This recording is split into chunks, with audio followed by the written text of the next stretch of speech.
Nobody? Okay, cool. Gotcha. Why do you feel like you guys have had so much success stopping that interior run, in between the tackles? You guys have done really well there. I think at times we've been really effective, and I think that's a testament to the guys up front. We got Nash and Ty and Blaze and Cam. We got a lot of guys up in there that are executing at a high level. So anytime you got players that believe in what they're doing and they go out there, you give them a chance to go out there and play fast. I think it's showing up. You know what I mean? So testament to those guys getting ready and the coaches coming up with a game plan that we feel like, hey, this is what they want to do. This is how we want to defend it, and it's worked so far in the past. What have you seen specifically from Nash? I see a guy who is starting to understand how good he is. I think he's one of the best D linemen in the country. You know what I mean? And he's proven that to us. So now it's more so he's putting it on the grass and kind of proving it to everybody else. But he's a guy who you root for because he does everything the way you want it to be done. He was a black shirt in the mat drills, doing everything right, low maintenance, great grades, great teammate.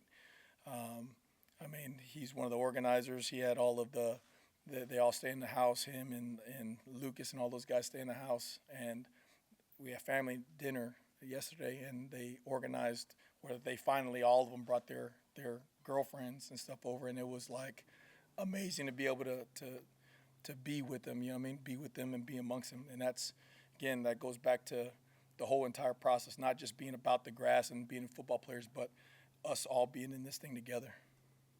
As good as you guys have started, Coach Rhule said the other day there's a lot that can be done better on defense, and he said the thing he likes is guys really seem to, they believe it. They're not hyped up about what they've done so far. What have you seen about guys taking the teaching and seeing the areas they can improve on? Yeah, again, it starts at the top, right? Because it's real easy that you come off a win and everybody's feeling good and all that stuff. But, coach is always figuring out ways to make sure that everybody on the team is motivated and see that truly, right, we can get a lot better.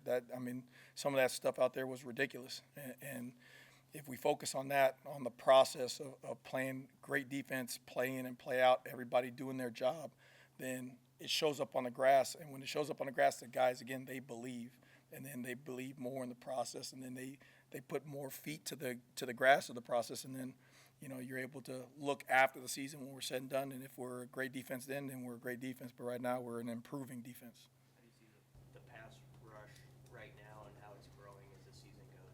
Yeah, but that's something that we got to continue to work on, right? We got some guys who are taking advantage of the protections and stuff, getting guys one-on-one, and they're winning at times. Again, I think we can win even more. There's a lot of still missed sacks out there, guys, about 6 to 8 inches away from really, really making game-changing plays. So that's the only thing we're focused on right now is making sure that they understand the why so we can make up that ground on it because we want to sit back and relax after the season and say, oh, man, we had this many sacks. So right now it's just, hey, La Tech, that's all that matters right now. Just about every staff in preseason camp, at any team is going to talk about wanting to play a lot of players. Yeah. It doesn't always happen that way. Why for you, what's the reason for being able to follow through on that and play as many guys as you've been able to do through 3 games? I think it's again, a great point. There's a philosophy, right? That's philosophy in terms of there's just some guys that don't want to only play the starters, and that's it. And there's guys like Coach Rhule that, hey, he wants to play anybody who can be effective on the grass, right? So one is it's the philosophy, and then two, it's the players. You got a lot of guys who have been around that did not play, so you did not know what you're going to get. Like Buddha. I know he's played Nash. I know he's played Blaze. I know he played, but they really didn't play. So you really didn't know what there was, right? So then they go through the process, and you see that they're smart, they're big, they're tough, athletic, and you give them a chance, and they're doing it. And then mix those guys in with the new guys, the P. Wills, the Cams, you saw Riley Van Poppel out there early on in the game, and he did a great job of standing the guy up. Mackay, you got guys who want to show what they can do.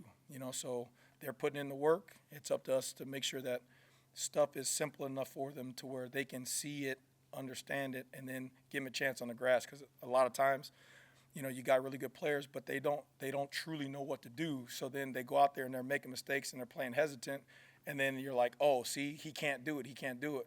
Well, the first thing you better look at as a coach is yourself, right? You're like, why can't he do it?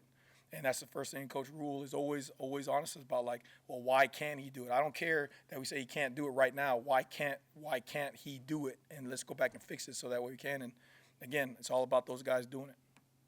You mentioned Buddha. He had some injuries earlier in his career. Yeah. But what have you seen out of him? You know, when did you realize like he can really fit within what you want to do? Well, again, that's Coach Rhule, Coach Coop, Rob, and then Buddha. You know, he has the traits, right? He walks into the room. That's one of the first guys. Everybody's like, man, who's that guy, right? Then you see him run around. You're like, dude, this guy's tall. He's long. He's explosive. He's fast. Like, well, why isn't he playing? Why isn't he, you know, more effective? So then you move him down to backer, and that fits his role great, especially for what we do, right? He's blitzing. You get a chance to play him in some space. And then it goes back to Rob doing a really nice job of simplifying things like, hey, in this coverage, this is where you should be.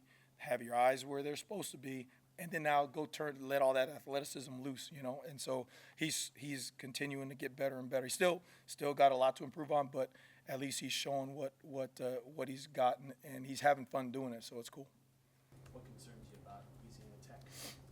They're good. I mean, they run the ball for, over 180 yards a game.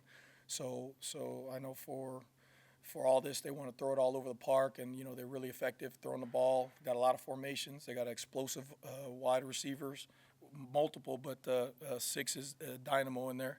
And then their backs. I mean, I think their backs are really good. They make guys miss, and then they're explosive. And then, you know, just a system. They're going to find answers. Very similar to Colorado-ish, you know, in terms of the passing game. Get the ball out quick, get it to playmakers in space. Then when they want to take their shots, they'll be calculated and throw it deep. You know, we're going to see deep shots. So they're tough. You see why they have a lot of success on offense. How nice was to be back at home, and what were your first impressions of coaching a defensive game at Memorial Stadium? That was really like, I told my family this after, like, that's something that's like a bucket list deal. You know what I mean? Like going through the red carpet and seeing all those hopefully future Huskers out there. Then I don't think I've ever been at a place where it was like pregame and you look up and damn near every seat was taken. You know what I mean? Like you're like, holy cow, this is really cool. And then the light show, I mean, it truly was one of those times where you're like, I'm going to remember that for a long time. So it was amazing. You mentioned dinner with the family dinner. Yeah.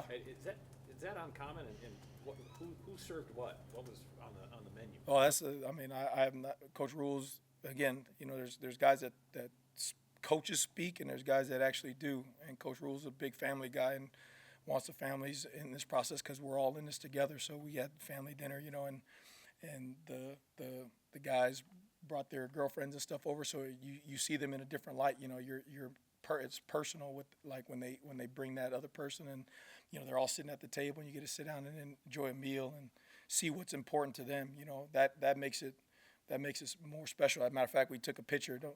You can ask Luke when you see him, but we took a big picture. I got this panoramic picture with all those guys and their girlfriends and all that stuff. I was going to be in the office, and I said that's in all my coaching experiences. Whenever you get to share that with the players, when it's personal like that, like, they might not see it, but it makes coaching that much more enjoyable. You know, being out there with those guys and running around with them and stuff like that, both ways. You know, they see that connection, and I think it's a good bond to have.